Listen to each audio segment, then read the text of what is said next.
My brother and cousins and I used to play a game whenever we had a sleepover. It was simple. We'd stay up and scare the living fuck out of each other when we were at Erin and Kyle's house. It was the scariest by far. Her house was haunted. That's what everyone said. Even her parents knew it. "Don't worry about Mr. Toombs," they'd say. "He's harmless." Then they'd laugh and go back to what they were doing. Mr. Toombs was the man who owned the house before Erin's parents. He died all alone, and no one realized he was gone until many months later.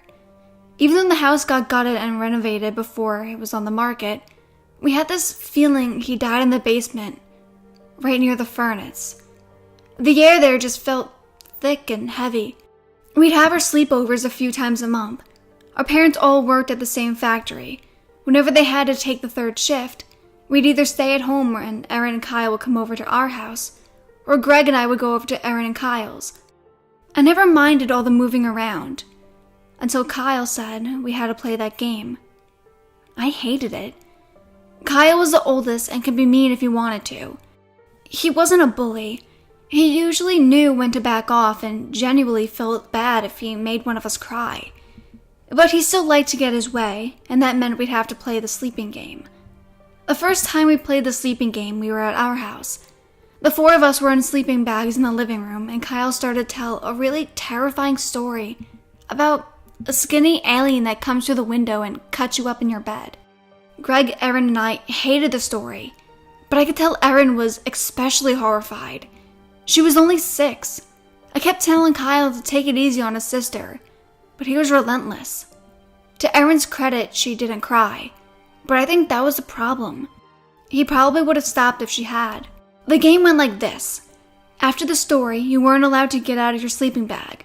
No matter how scared you were, you couldn't get up to get water, you couldn't go to the bathroom, and under no circumstances could you run upstairs to get comfort from the grown-ups. If you did, you'd have to get an Indian burn from the rest of the group. The night of the alien story, I couldn't stop looking at the living room windows. Whenever a car went by and cast its light against the wall, I'd shiver and feel goosebumps rise on the back of my neck. Stupid Greg and Kyle were asleep already. Erin, whose sleeping bag was next to mine, was crying to herself. "I need a pee," she whispered, "and I'm too scared to get up, and I don't want to get an Indian burn when I get back." I looked at Greg and Kyle. They were both completely out. "Go ahead," I whispered. "I won't tell anyone." Erin gave me a slight-lipped smile and snuck out of her sleeping bag and pouted down the hallway, right around when I assumed I would hear the bathroom door close. She screamed. It was a shrill, horror-filled explosion from her tiny lungs, and the three of us, now wide awake, vaulted from our sleeping bags in her direction. We got there a couple seconds before my parents were thundering down the steps. They flipped on the lights. Erin was in the corner of the bathroom, sobbing. Her pajama pants were soaked. Mom picked her up and held her to her chest and asked what happened. "The alien," Erin whimpered, then pointed to the shower curtain. Dad opened it. Nothing was there. "It was just a shadow, honey," Dad told her. He glared at us. "Come with me, kids," he ordered, and brought us back into the living room while Mom drew a bath for Erin. After a long lecture from my father, we agreed to not tell any more scary stories. Erin eventually came back to her sleeping bag, and with Dad snoring on the couch, we all went to sleep. The next night, of course, brought more stories. They were much tamer, though. Greg told a dumb one about a lady who gets pulled into a grave by a killer. I told an even worse one about some teenager whose baby brother's head came off. Erin actually laughed at that one because it was so bad. We got ready to go to sleep, still bound by the agreement that we couldn't get up for any reason until morning. At some point in the middle of the night, Greg shook me awake. "Hey, we caught Erin coming back from the bathroom." She was already rubbing her arm in discomfort from the burn her brother had given her. Greg grabbed her other one and twisted, making Erin yelp. I took her arm and just squeezed it a little. I felt bad. Months went by and we played the sleeping game every night we were together. Everyone got caught at least once trying to sneak out. Indian burns were had by all. Erin, though, got the most. It was obvious she wasn't having any fun. To make matters worse, she'd look exhausted on the mornings after we played. I brought it up to Kyle and he thought about it for a minute, then said we'd do it once a month instead of every time. I didn't argue. We kept our little agreement to ourselves because we didn't want Erin to think we were treating her like a baby. That night, we were sleeping at their house. They had a beautifully furnished basement with a big screen TV, a ping pong table, and all sorts of other fun stuff. We set up our sleeping bags and played video games until, well, after 10 p.m. My aunt came down and said to turn it off and get to sleep. So we made like we were getting ready for bed.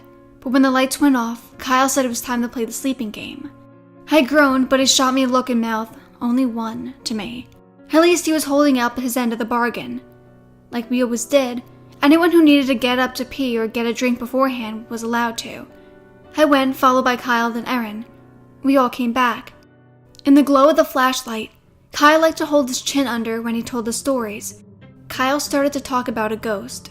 The ghost. Mr. Toombs. Even Greg looked uncomfortable as he stared into the slatted wooden door which served as a barrier between the furnished and unfurnished cellar. The furnace was on the other side. Mr. Toombs waits until you're asleep, Kyle whispered, and sucks your breath into his lungs. The longer you sleep, the more it takes away. And if you sleep for too long, you won't have any air left to breathe, and you'll be dead. My eyes were wide with fear, and Greg just stared at the ground. Kyle, too, looked like he had successfully startled himself, especially when the furnace kicked on and we all jumped. Erin, surprisingly, had actually managed to go to sleep first, despite bawling her eyes out by the end of the story, and making Kyle promise to give her snack at lunch, or else she'd tell on him.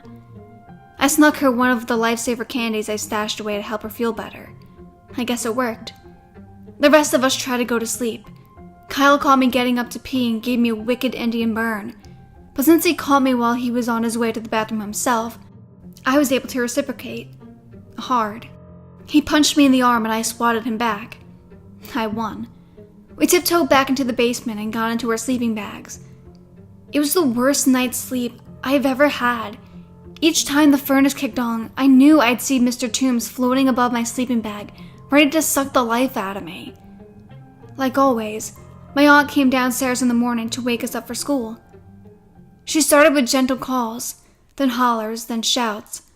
Then, since we always ignored her, she stomped down the stairs and threatened to haul us out of the sleeping bags. "Let's go," she ordered. "Get dressed and go get your breakfast.